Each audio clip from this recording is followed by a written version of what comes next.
वैकुंठे योगिनां हृदय नाच मद भक्ता यत्र गायन्ति तत्र तिष्ठामि नारद। हे नारद, मैं वैकुंठ में नहीं रहता, कभी कभी योगियों के हृदय को भी लांग जाता हूं, लेकिन जहां मेरा भक्त मेरा गुणगान करता है वही मेरा निवास होता है।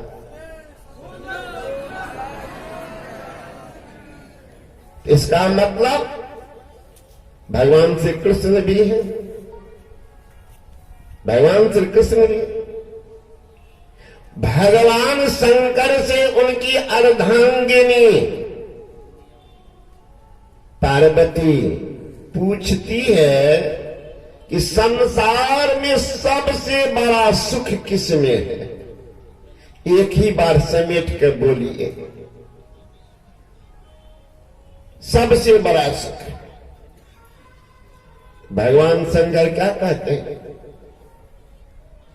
कि हे उमा, दुनिया में सबसे बड़ा सुख है तो वह संतों का संग है, सबसे बड़ा सुख।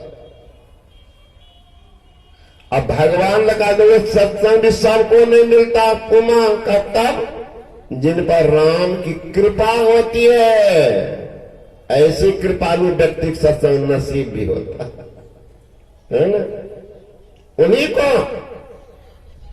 अब ख्याल कीजिए, भगवान शंकर को तो पानी देते, पूजा करते, अगर उनकी बात पर विश्वास करे, भगवान झूठ नहीं बोलता है, इसका मतलब ये कौन बैठे हुए हैं जिन पर भगवान की कृपा है, राम की कृपा है, ऐसे लोग बैठे हुए हैं, और जिन पर थोड़ा मोड़ा होगा उठ करके भागते भी हैं, कृपा वाला से बैठे हुए। तो जितने देवी देवता संतों के ज्ञान में निमग्न, दरिया साहब का सत्संग चल रहा था, लोग सब जैसे तैसे बैठे हुए। संत दरिया साहब ने कहा कि जी आप थोड़ा सिस्टम से बैठिए, जैसे तैसे उठ बैठ नहीं कीजिए, देवता लोग बैठे, उनको दिक्कत होती है सुनने में। सब आदमी तो देवता तो नहीं। सारे लोग प्रार्थना करने लगे, भगवान आपको तो वह आंख है जिससे आप देख रहे हैं देवता, हम लोग वह आंख नहीं है। अगर आपकी कृपा दृष्टि हो जाए, एक बार हम लोग देख लेते तो निहाल हो जाते। जो ही भक्तों की पुकार दरिया साहब के पास तक आती है, दरिया साहब हाथ जोड़ते हैं, हे देवगण, भक्तों की पुकार है, जरा एक बार अपने रूप में आ जाते, ये लोग भी देख करके निहाल हो जाते। हे देवगण, मेरी प्रार्थना, अब संत की प्रार्थना है,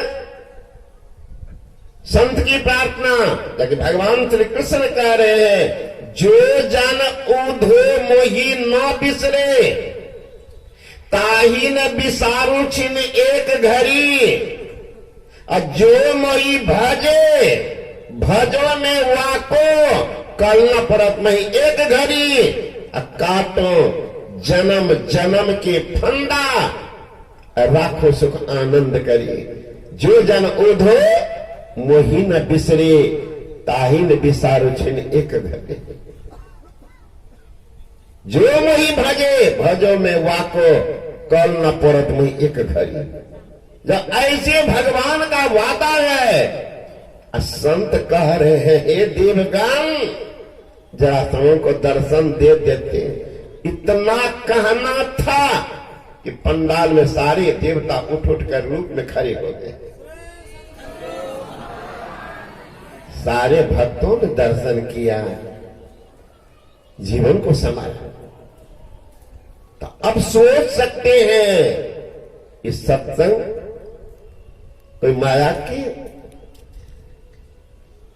पुराण में है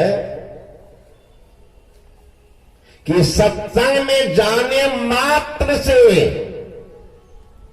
पाप का क्षय होता है।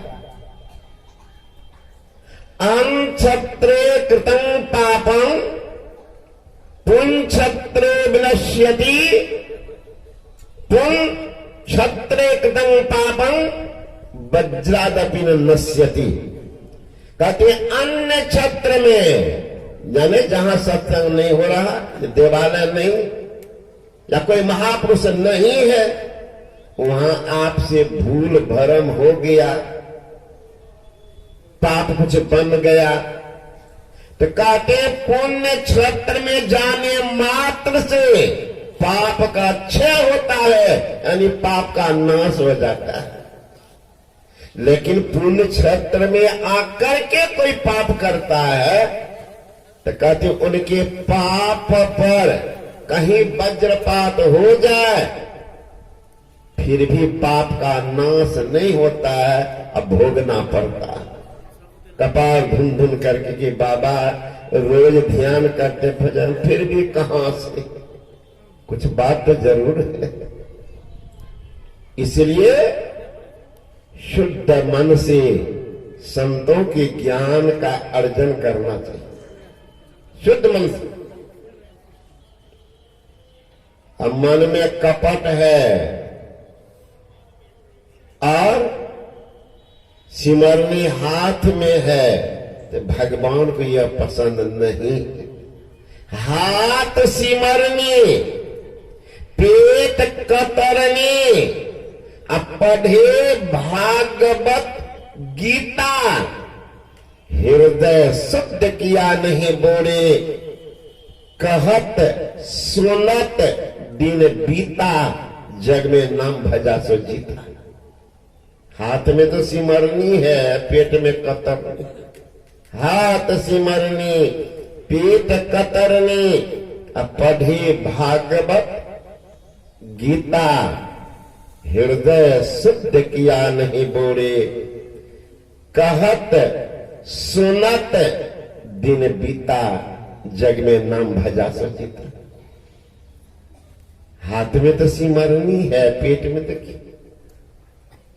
बहुत सारे आदमी आते हैं, देखते प्रसाद चढ़, आप लोग उधर से घूमे हुए हैं ना, न पता चले। खास करके माँ बहन सबको देखे, 2-4 रुपया वाला तो मिठाई खरीद लेती है। आज लगता दुकानदार नहीं आया होगा, कम देखते हैं। तो वो मैया सब देखिएगा, मेरे ऊपर तो कई बार जो रामचंद्र बाबू बोल रहे थे ना, आज तो 500 हुआ है बेटा मांगने वाली। तो थोड़ा चढ़ा देंगे। एक व्यक्ति है, कुछ दिया का बाबा अब तो नए कुछ हो छे, अपने जो कहलिए तो हो गए सब कुछ। पान ने तो पान के डंठी 1100 रुपया दी का पान के डंठी। जब तक नहीं हुआ है तब तक देखिए बेचे, होने के बाद देखिए। तो काम तो मायदा देखिएगा, वो 4 रुपया का प्रसादी चढ़ाती, हाथ जोड़ के कहती है कि हे गुरु महाराज, हे काली मैया, हे दुर्गा मैया, पति का आंग समांग ठीक रखियो। बेटा के नौकरी नहीं है, 1-2 नंबर से छूट जाए, नौकरी दिला दी। बेटी की शादी में परेशान 4 साल 5 साल शादी करवा दी। बगल वाला दुश्मन का कुछ नहीं कहे, हमरा परेशान करते रहे, ओकरा मार दी। अब 1.25 रुपया की सौदा, एक छिटा मांग। अरे वो भी गुरु महाराज को 2-4 क्विंटल चढ़ा देते, काजू किशमिश अखरोट, तो बेच बाच करके कुछ गोलियों लेते। यहाँ एक छिटा मांग, बताइए 5 टका में गुरु महाराज कहाँ से करेंगे बेटी की शादी? 5 टका में बेटा को नौकरी, तो दुश्मनों को मर जाए अब बताइए 5 टका में कहां से क्या करेंगे? ऐसा पुकार सुनेंगे? आप ही विचार कीजिए। तो चालाक तो लोग इतना है कि भगवानों को ठग लेते। एक आदमी चढ़ गए गाछ पर, अब गाछ पर चढ़े ऊपर तो बहुत लंबा गाछ, देखा कि राम राम कहीं गिरे तो गए। कहे हनुमान जी, हनुमान अंतिम तो हनुमान है सब जगह, हे हनुमान जी, हे हनुमान जी, हे हनुमान जी। प्रार्थना करते हैं हनुमान अगर नीचे आ गए तो एक मन लड्डू चाहेंगे। भरोसा हुआ कि भगवान साथ दे रहे, तो ऊपर से ससरने लगा, आधा आ गए। देखा कि अब तो गिरेंगे तो मरेंगे तो नहीं, हड्डी टूटी टूटी। कहने लगे हनुमान जी अपने तो जानते छी हम बहुत गरीब छी, हम एक मन कहलिए एक मन नहीं दिया सकते, झूठ बोला देते, लेकिन आधा मन तो दिए देते। फिर नीचे उतरा तो कहा कि बाबा जी अपने तो आधा मन खेबो न करते, 10 किलो लेकिन चढ़ा देंगे। थोड़ा और नीचे उतरा तो सोचा आप तो कूदियो जाएंगे, तो कहा हनुमान जी मंदिर में 5 किलो चढ़ाएंगे। और जब नीचे उतर गया तो गाछ को प्रणाम किया, अब न चढ़ेंगे न प्रसादी चढ़ेंगे। चालाकी देखिए। तो ऐसे ऐसे भक्त भी हैं संसार में। तो सबकी पूजा नहीं होती है।